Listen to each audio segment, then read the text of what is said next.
অপূর্ব জাহাঙ্গীর গাজীপুরে প্রকাশ্যে সাংবাদিক হত্যার ঘটনায় দুঃখ প্রকাশ করেছেন স্বরাষ্ট্র উপদেষ্টা লেফটেন্যান্ট জেনারেল অবসরপ্রাপ্ত লেফটেন্যান্ট জেনারেল মোহাম্মদ জাহাঙ্গীর আলম চৌধুরী। তিনি বলেছেন, আমরা জাতি হিসেবে খুব অসহিষ্ণু হয়ে গেছি, যাদের মধ্যে কোনো ধৈর্য নেই। আগে সমাজে কোনো আপত্তিকর ঘটনা ঘটলে প্রতিহত করার জন্য সবাই ঝাঁপিয়ে পড়তো, কিন্তু আজকাল এসব ঘটনা দেখা যায় না, সবাই ভিডিও করার জন্য ব্যস্ত থাকে। জাতি হিসেবে যখন অসহিষ্ণুতা বেড়ে যায় তখন তো আইন শৃঙ্খলা বাহিনী, বিশেষ করে সরকারের আরও সিরিয়াস হওয়া দরকার। ৩৬৭ দিনে সরকার কি সেটা করেছে? অতটা সিরিয়াস হতে পেরেছে? ধন্যবাদ আমাকে আমন্ত্রণ জানানোর জন্য।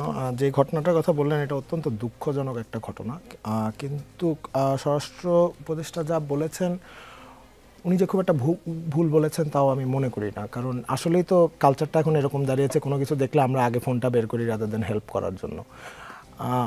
সরকার এক বছরে আইন শৃঙ্খলা বাহিনী কতদূর ঠিক করেছে এই কথা যদি জিজ্ঞেস করেন, আমি অবশ্যই 100-তে 100 নাম্বার দিব না, প্রধান উপদেষ্টাও সেটা দিব না।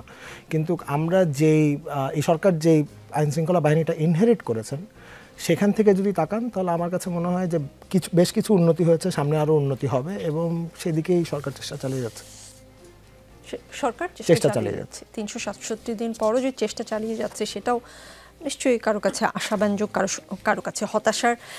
আইন শৃঙ্খলা বাহিনীর হারানো অস্ত্রের সন্ধান দিতে পারলেও পুরস্কার দেওয়া হবে বলে জানিয়েছেন স্বরাষ্ট্র উপদেষ্টা অপূর্ব জাহাঙ্গীর। আপনাকেই প্রশ্ন, কিন্তু কত টাকা দেওয়া হবে সেটা জানাননি, বলেছেন আলোচনা করে দ্রুত মিডিয়াকে জানাবেন তিনি।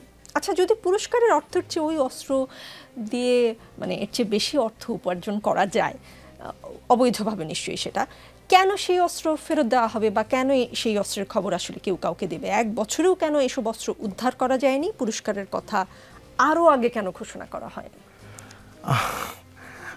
উদ্ধার করা যায়নি সেটা আমি বলবো না। অনেক জায়গায় অনেক ধরনের অভিযান হয়েছে যেখান থেকে অনেক কিছু এসছে, এখন আরও জোরদার করে অভিযানটা চালানো হচ্ছে যাতে এই ধরনের অস্ত্র উদ্ধার করা যায়।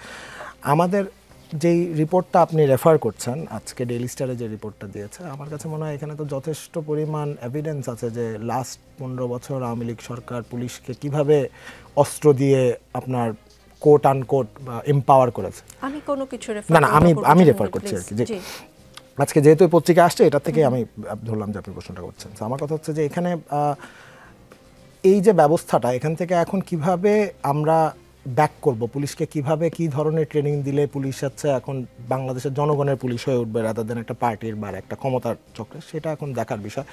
আমার কথা হচ্ছে যে এখানে স্বরাষ্ট্র উপদেষ্টা যে কথাটা বলেছেন পুরস্কারের কথা, পুরস্কার দিলে কতদূর কি হবে সেটা হয়তো ওনারা আরও ভালো জানবে, কিন্তু আমার কথা হচ্ছে যে এই অস্ত্রগুলো আমাদেরকে ফেরত দিতে হবে কিন্তু বাংলাদেশের দেশের স্বার্থে।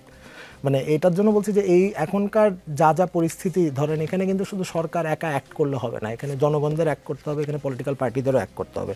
সো আমি মনে হয় সেই গুডউইলটা থেকেই জনগণ এই অস্ত্র ফেরত দিবে, আমি সেটাই মনে করতে চাই।